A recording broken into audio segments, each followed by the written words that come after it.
You take an involuntary step back. Not because you're afraid, really, more like your knees are doing a vibe check before they commit to whatever this is. The parrot cocks its head. You'd expect a creature that talks like a haunted radio to have less personality, but this one is radiating sass. Its claws grip the crumbling stone like it's been doing this since the Ice Age. Late, it repeats, slowly, like you're particularly dense. But welcome. You do the only logical thing, blink back at it. Maybe you're dreaming. Maybe the fruit you ate earlier had a little extra personality. But no, this feels real. The parrot's eyes shimmer with that glassy, too smart sheen. Then, without waiting for a response, it lifts its wings and flutters off. Not high, just enough to guide. It squawks once, short and sharp, and from behind the pillar, a path opens. And when I say opens, I mean literally. Roots twist back. Vines slacken. Like the jungle is breathing out and saying, "Fine, follow him." So you follow. Because honestly, what else are you gonna do? Go back to camp? Please. You passed that tree 3 times already and it still won't return your wave. The path winds down into thicker growth. The rain picks up again, but softer now, like a curtain rather than a storm. The kind of rain that whispers instead of roars. Underfoot, the ground becomes less stone and more gravel. Broken tiles, maybe. A mosaic long since unglued. You step carefully, and then you see them, tiny colored pieces, still holding their shape. Reds. Yellows. Greens. A parrot feather mosaic. Not just decoration, this was storytelling. You trace the outline of a scene, parrots circling a central flame. Humans with outstretched arms. One appears to be offering bananas. Or gold. Maybe both. Historians still argue whether native offerings were literal or symbolic, but either way, it's clear the birds were calling the shots. You pause at a flat square set into the mosaic. The tile's smoother than the rest, and when you brush it with your fingers, it vibrates faintly. Touch-activated storytelling. You push a little harder. There's a hum, a puff of air, and suddenly, a voice. Crackling, low, and strangely formal. This was the beginning, it says, in a language you almost understand. The sky chose feathers over flesh. Okay. No big deal. Just a jungle floor that talks.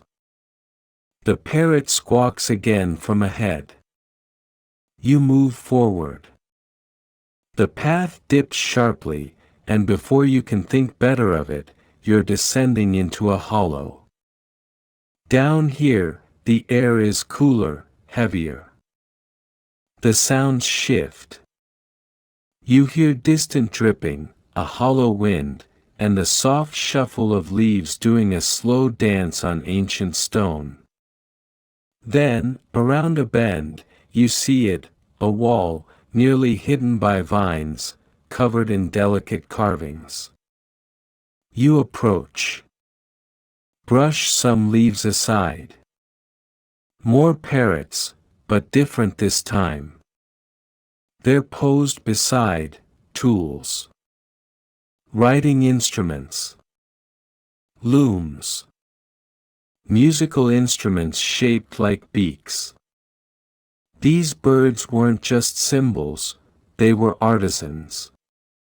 Mainstream scholars now admit that in many early societies, animals weren't just spiritual figures, they held specific cultural roles. From Egyptian cats to Andean condors, there was often a belief that certain species had responsibilities. And in this city, parrots seem to have been archivists. You look closer. There are humans in the carving too, but kneeling. Not in fear. In reverence. Like students. You trace a line of ancient script under one of the scenes.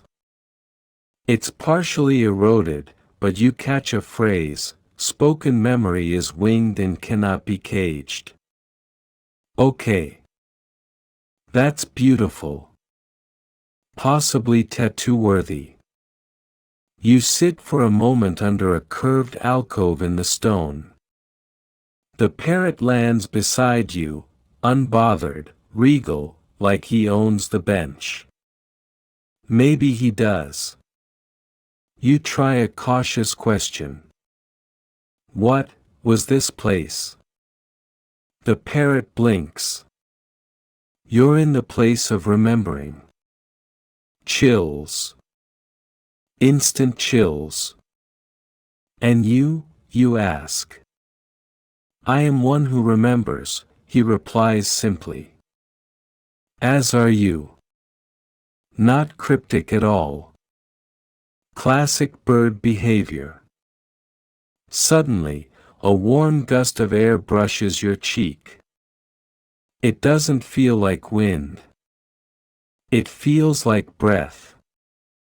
You look up, and behind the wall, you realize, there's more. An open plaza, shrouded in vines. The parrot takes off again. You follow.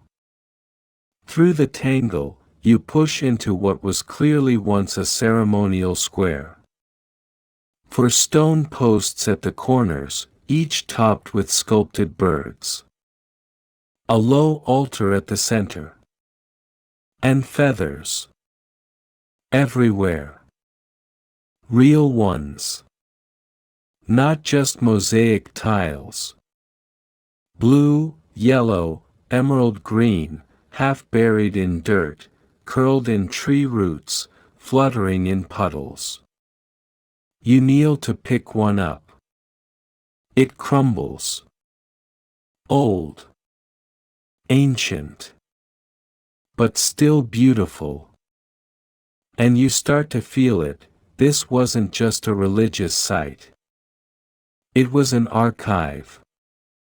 Not of scrolls or bones. But of stories. Carried in feather and song. It's a little-known fact that some Mesoamerican and Amazonian tribes trained parrots to mimic ancestral chants. Not just for amusement, but to preserve oral history. Think of it, birds as living hard drives. You sit at the altar, trying to picture the rituals. Humans gathering. Feathers offered. Stories sung back to them in 1,000 voices. No two ceremonies alike. Historians still argue whether such cities were more symbolic than practical, built not to last, but to echo. But here you are, hearing those echoes. The parrot lands again, this time on the altar. He fluffs his feathers dramatically, as if preparing for a TED Talk. Then, quietly, he says, "You are not the first to forget." And something about the way he says it makes you think you might be the last to remember.